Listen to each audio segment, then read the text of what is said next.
So letters of reference, the key things there are a couple things you want to keep in mind. One of which is who should be writing your letters of reference. For the University of Houston College of Pharmacy, it can be three appropriate sources and we identify specifically which ones can be used. So a pharmacist letter of reference would be strong or will be helpful for you if to speak about your knowledge of the profession of pharmacy and how well you work with patients. This letter of reference from a pharmacist could be someone that you know through perhaps working with them in the capacity of you being a pharmacy technician or a pharmacy volunteer. This pharmacist could get to know you through a professional mentor-mentee relationship, for example. So if you haven't gotten the opportunity to know someone as a pharmacist, maybe you've gotten to know them through reaching out to them in their pharmacy setting and asking them if they would, letting them know that you want to be a pharmacist one day and say, is there a way that I can meet up with you for coffee sometime and learn more about your profession?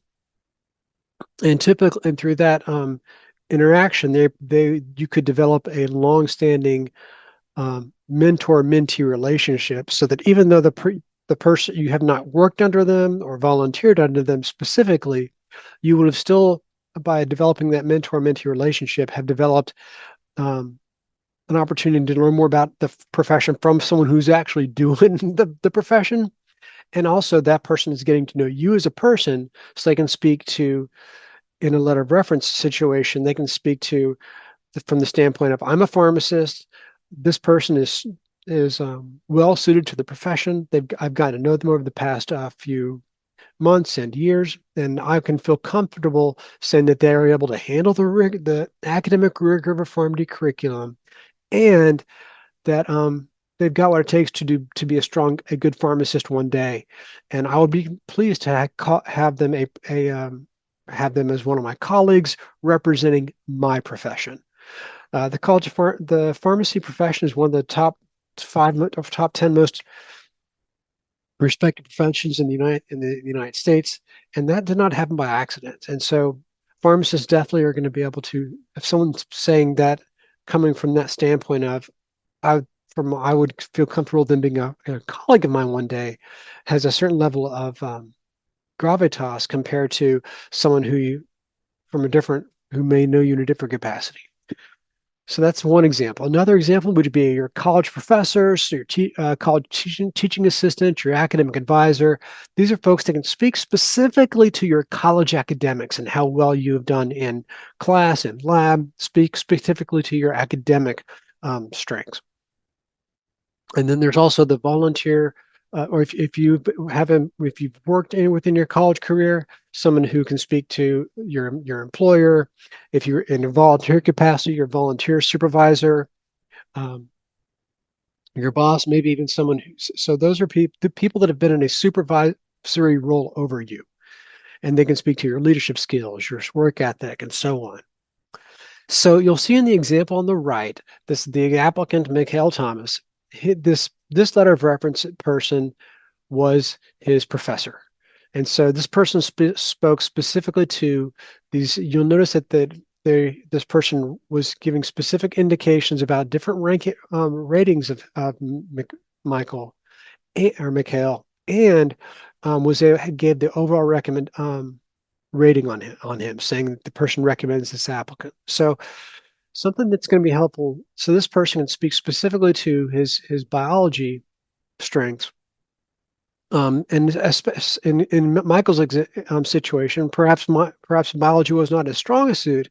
This person spoke specifically to, maybe he started out, he had a little bit of difficulty at the beginning of the class, but he improved over time, which is what the comments that they put for adaptability.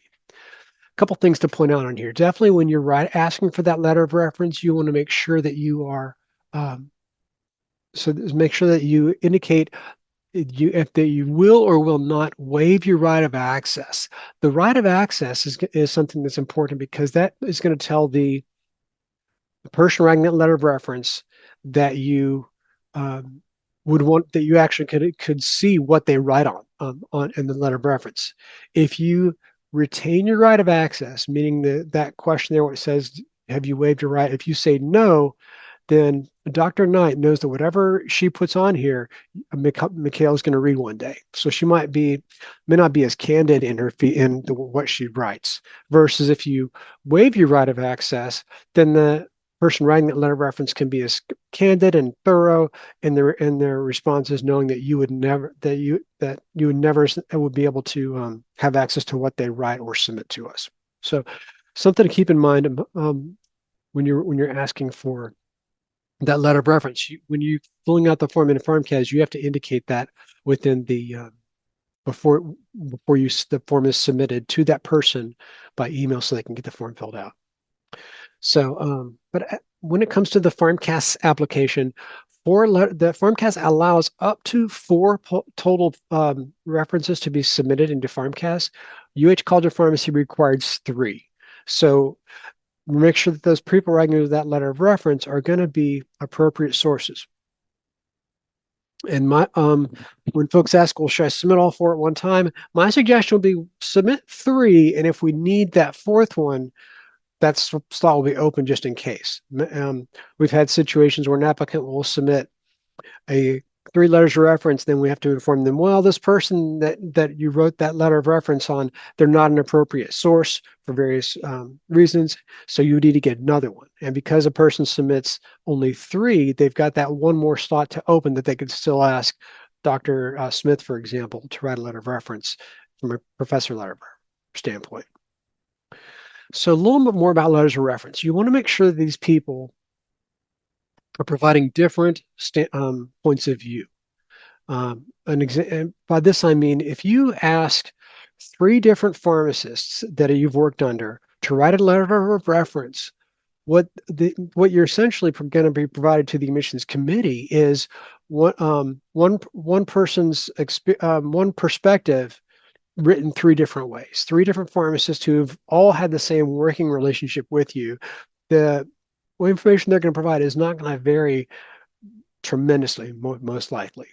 So if the admissions committee, if their concern may be how strong is Mikhail in biology or chemistry, a biology college professor or his organic chemistry college professor could speak to that in depth, and so be able to answer that question that the admissions committees may be thinking about as far as strength in academics. So that's something to think through when you're asking for letters of reference. I mean, 3 letters of reference from professors will be great, but we do all too often see an applicant writing 3 letters of reference, and it's only one aspect of their lives that is not necessarily what the questions that the committee is wanting to have answered when they're asking for folks who speak on the applicant's behalf through this realm of reference letters. So definitely keep that in mind when you're thinking on who to ask. When it comes to the FarmCAS application, you are able to submit the FarmCAS application even though all 3 people haven't submitted that letter of reference. We've had that happen quite often. A person's ready to submit their application, and maybe they have those 3 people have agreed to write that letter of reference, but they've chosen to submit it without waiting on that 3rd person to get it in. And that can work to the applicant's benefit, because if they know that Dr. Smith says, hey, I'm going to write it to you, but it's going to take me a couple of weeks, by that person submitting the application right away, and that'll allows the FarmCAS processing team to verify all the other content on your FarmCAS application, get it verified. It would hit our College of Pharmacy. Our team would be able to access that person's record, get it processed, verify all the other items. That way, as soon as that 3rd letter of reference is in place, we can see that and act on it immediately, because everything else has already been processed and reviewed, and then get it to the committee, and so they can make next steps. So that's something I would strongly encourage you when you're looking at letters of reference and the timing of submission. Definitely keep that in mind. Do keep in mind that all letters of reference must be in place before an applicant will be invited to interview.